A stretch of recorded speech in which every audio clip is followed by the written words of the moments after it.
For years parents made me pay all bills while my siblings lived rent-free. At tomorrow's family meeting, I'll hand them eviction notices and I've already changed the locks. For as long as I can remember, I've been the dependable one in the family. The one who always picks up the slack when things go wrong. My siblings call it being the good guy. But now I think they've mistaken my goodness for stupidity. Tomorrow, I'm going to change all that. I've prepared an eviction notice. My best friend, Marcus, is already on lockdown. And once I drop this bomb, there's no going back. Let me take you back to when this nightmare began. It was a Saturday morning about 2.5 years ago. I remember because I was exhausted from work. Quarterly reports always wear me out, and this week had been hell. I was looking forward to a whole day of nothing, just sleeping in and maybe ordering some takeout later. No stress, no people. Then, at exactly 7 a.m., my doorbell went off like a fire alarm. At first I thought I was dreaming. When it didn't stop, I dragged myself to the door, still half asleep. Standing on my doorstep were my brother, Eric, and my sister, Laura, each holding a suitcase. I stared at them, confused, wondering what kind of fever dream I was in. Eric grinned like it was the most normal thing in the world. "Yo! Meet us," he said, his voice way too loud for that hour. "What the hell?" I mumbled, rubbing my eyes. Behind them, I saw my parents' car parked at the curb. I thought maybe they'd come up to explain, but no. Mom gave me a little wave, Dad tapped the horn twice, and they drove off like they were late for brunch. "Okay, what's going on?" I asked, still trying to process what I had just seen. Laura sighed and went inside without waiting for an invitation. Eric followed as if he owned the place. I stood there for a second, debating whether to slam the door and go back to bed. But curiosity and years of being the responsible one got the better of me. Laura sat down in my chair, while Eric flopped down on the couch and kicked off his shoes. "Mom and Dad kicked us out," she said casually. "They said we're 18 now and it's time to take care of ourselves." "Okay, so why are you here?" I asked, already dreading the answer. Eric stretched out like he was settling in for a long stay. "Because we were told you'd help us," he said. "You know, since you have your own place. No kids, no girlfriend, 2 bedrooms seemed like the perfect place." I laughed. I really laughed. "Wait, hold on. You're serious? They just dumped you on me with no warning?" Laura nodded. "Yep. Mom said you'd understand. Oh, and they told us you'd be covering our expenses for a while." Just then, my phone buzzed. I pulled it out and saw a text from my mom. "Help them with money and pay for them temporarily. Thanks, honey, smiley face." I blinked and read it twice. This couldn't be real. I half expected the cameras to pop out, like this was some twisted prank show. "Are you kidding me right now? You don't even have a job." Laura shrugged. "That's why we're here. We'll figure it out. You know, just for a few months." I should have said no. I should have thrown her out right then and there. But something inside me wouldn't let me. Maybe it was the guilt. Maybe I was still in shock. Either way, I said, "Fine. Temporarily." I told myself it wouldn't last long, just enough time for them to get back on their feet. But life has a way of laughing in your face when you make plans like that. The next few weeks went well at first. I bought them separate twin beds and set them up in the guest room. They promised to look for jobs, though I never saw much evidence of that. I gave them pocket money and paid the rent and bills. It wasn't ideal, but I figured we'd make it. Then things started to get weird. One morning I walked into the kitchen to find a random guy making coffee. He introduced himself as Steve, Laura's boyfriend. She said it would be cool if I crashed here. He told me, smiling like he belonged. The next weekend, Eric brought his girlfriend Kayla, and they locked themselves in his room for hours. When I confronted him later, he shrugged it off. "What's the big deal? You weren't even home." This became a pattern. Strangers showed up at random times. Utilities skyrocketed. My apartment began to feel more like a hostel than a home.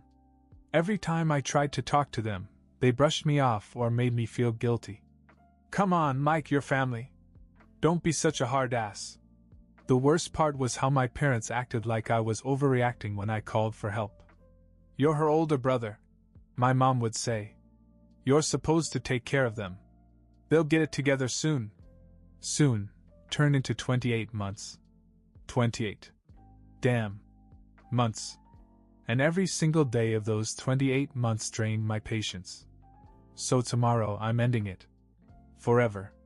The temporary arrangement turned into a never-ending nightmare. At first I tried to keep the peace. I told myself they were young and just needed time to adjust. But by the third month, I knew something was wrong. Neither Eric nor Laura had any interest in looking for work. They spent their days sleeping in and their nights hanging out with friends. I tried to set rules. Simple things: clean up after yourselves, no bringing random people over. They'd nod like they understood, then do the exact opposite. Every conversation turned into a fight. One time I walked in and found Eric hosting a poker game in the living room. There were 6 guys I'd never seen before, beer bottles everywhere, and cigarette smoke filling the air. I lost it. Eric, what the hell is this? Chill, bro, he said, barely looking up from his hand. We'll clean up after. You're not even supposed to have people over without telling me. I snapped. He grinned. It's my home too, man. Don't be a buzzkill. That line stuck with me. My home too? They acted like they owned the place. I kicked everyone out that night, but Eric sulked for days, acting like I'd ruined his life. Meanwhile, Laura was no better. She kept sneaking her boyfriend Steve over, and I'd hear them fighting at all hours. One night I came home to find a broken lamp and a huge hole in the wall. They claimed it was an accident, but I didn't buy it. I tried to get my parents involved. I called my mom and laid it all out. The freeloading. The damage. The constant stream of strangers. Michael, you have to be patient, she said. They're still working things out. Mom, it's been 6 months. They're not figuring anything out. They're taking advantage of me, she sighed. They're your siblings. Be a little more understanding. I was at my breaking point. But then things took an even stranger turn. One night I came home from work and noticed something was wrong. The lock on the front door was jammed. When I finally made it inside, I found Laura and Steve sitting on the couch, looking nervous. What's going on? I asked, looking around. Laura hesitated, then blurted out. Well, we might have lost a key. Lost a key? I repeated. What do you mean lost a key? When? How? Steve spoke up. It was at a party last weekend. Someone must have taken it by accident.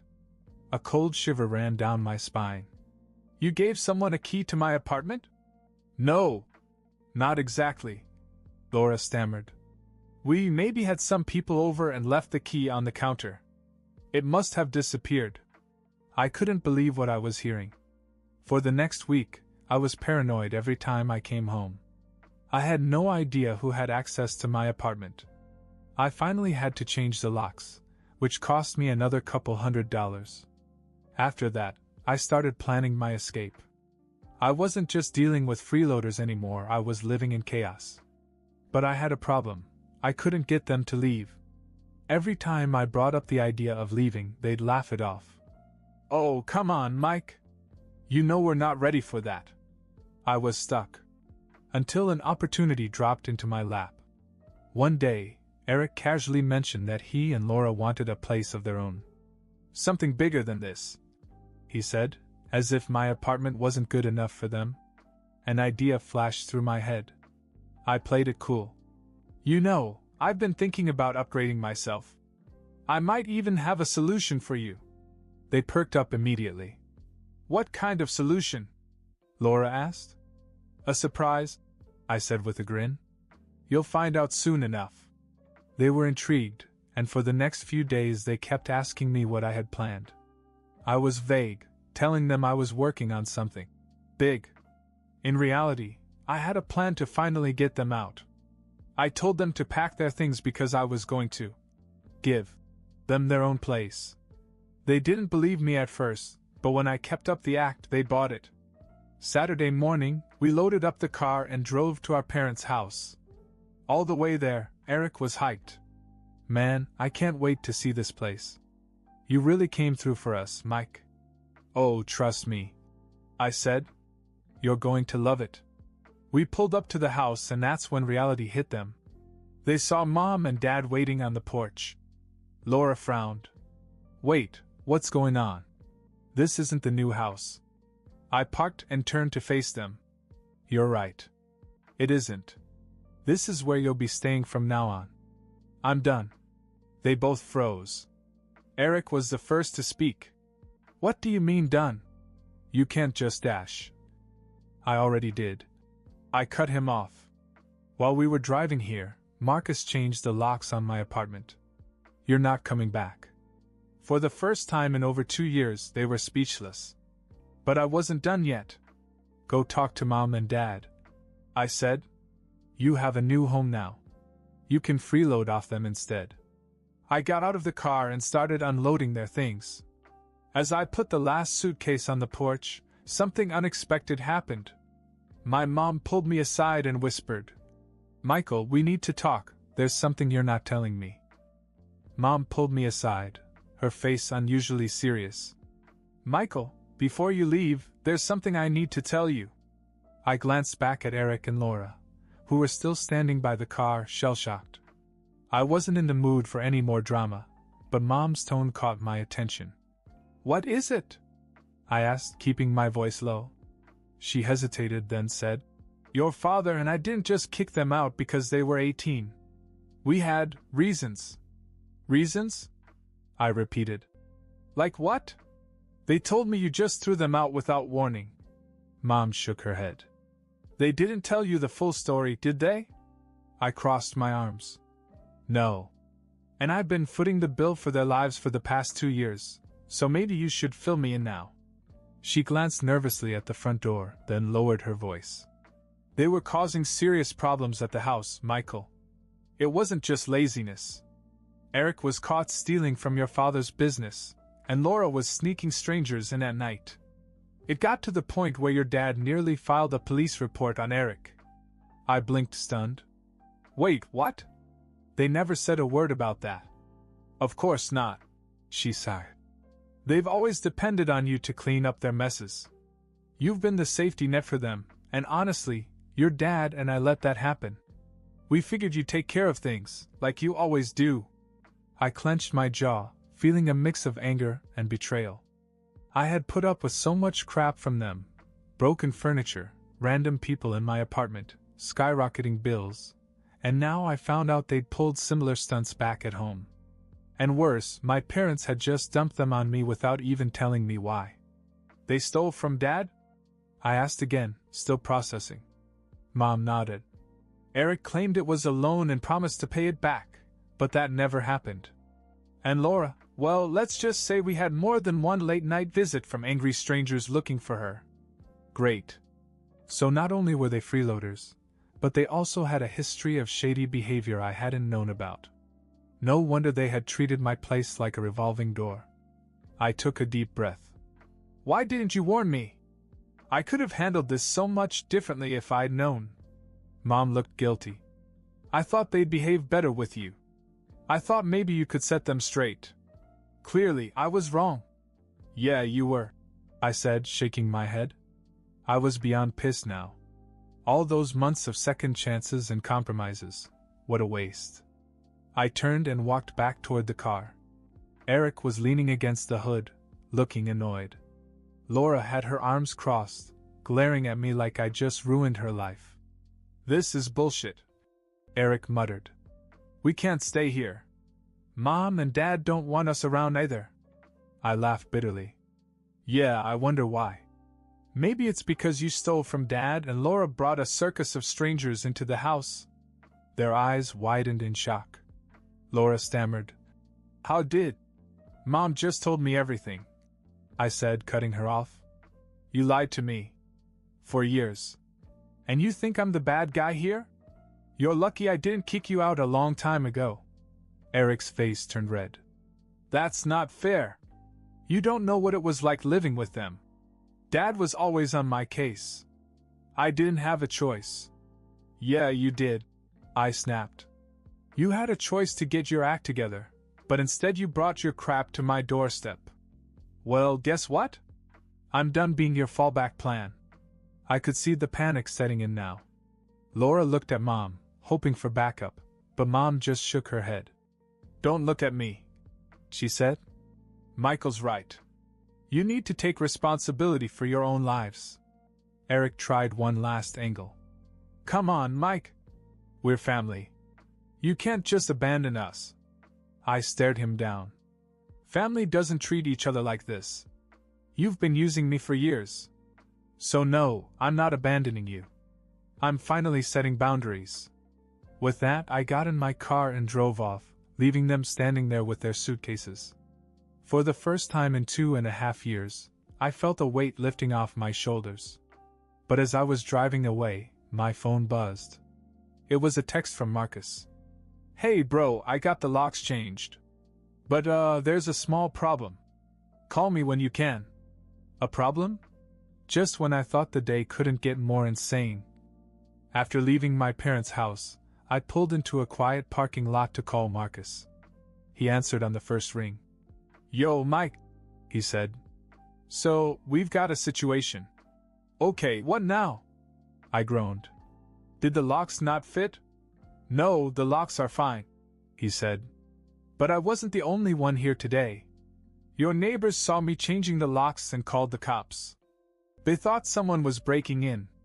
You're kidding. Nope. I had to explain that you asked me to do it. The cops were cool about it after I showed them the paperwork for the lock change, but they left you a message. I pinched the bridge of my nose. What kind of message?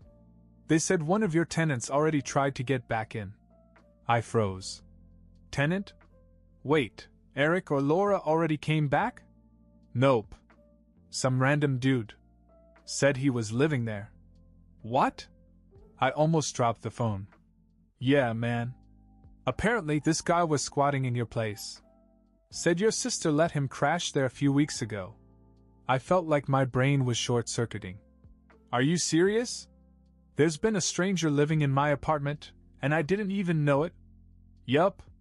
Cops kicked him out, though. But here's the kicker. He left behind a bunch of weird crap. Old clothes, a broken laptop, and some mail. Mike, the mail has your sister's name on it. I sat in stunned silence. Mail? That could mean only one thing. Laura had probably been using my address as her legal residence. If that were true, evicting her might be more complicated than I thought. Shit, I muttered. Did they say anything else? Just that you might want to follow up with them. Oh, and I'd check your lease agreement. There might be legal hoops if someone's been using your address. Great. Just when I thought I was done, another mess popped up. I thanked Marcus and hung up. My thoughts were racing. How long had Laura been doing this? And why hadn't I noticed sooner? When I got home, I found the apartment eerily quiet. No more loud music, no dirty dishes stacked in the sink, no random people lounging on my couch. For the first time in 2 years, it was peaceful. But that peace came with a price. There were now deeper problems to clean up. I spent the next few days dealing with the fallout. I called the police to make sure the squatter had really been removed. Then I contacted a lawyer to figure out how to untangle Laura's residence claim. Thankfully, the lawyer told me that as long as I had proof she didn't contribute financially, I had a solid case. Still, I had to file an official eviction notice just to cover my bases. The final twist came when I found something in the pile of junk that Marcus had mentioned, a sealed envelope addressed to me. It was in Laura's handwriting. Inside was a note. Mike, I know I've messed up. I didn't mean for things to get this bad. I'm sorry for everything. I'll figure things out. Thank you for putting up with me for so long. Laura. For a moment, I didn't know how to feel. Part of me was still angry, but another part felt a little relieved. Maybe, just maybe, This was the wake-up call they both needed. It's been a few weeks now. The apartment is finally mine again. No unexpected guests, no wild parties, no draining arguments. I'm not sure what the future holds for Eric and Laura, but that's their problem now. I've done my part. And you know what? It feels good to finally put myself first. Update. Hey everyone, thanks for all the advice and support on my last post. I thought I was done with this nightmare, but of course there were a few surprises left. After I changed the locks, my friend Marcus called me and said the cops showed up. Apparently one of my neighbors saw him changing the locks and thought someone was breaking in. No big deal, right? Well, then I found out that some random guy had been living in my apartment. Turns out Laura had been letting this guy crash there for weeks without telling me. He even tried to get back in after Marcus changed the locks. The police kicked him out, but still, WTF? On top of that, Laura was using my address as her legal residence. I had to file an official eviction just to make sure I was in the clear. At least that's all taken care of. The craziest part? I found a note from Laura in her trash. She apologized and admitted that she'd messed up. I wasn't expecting that, honestly. I still don't fully trust her, but I guess we'll see if they finally learn to stand on their own. Anyway, my place is quiet again, and I'm not paying anybody's bills but my own. It's weird not having chaos around me 24/7, but I guess I could get used to its smiling face with smiling eyes.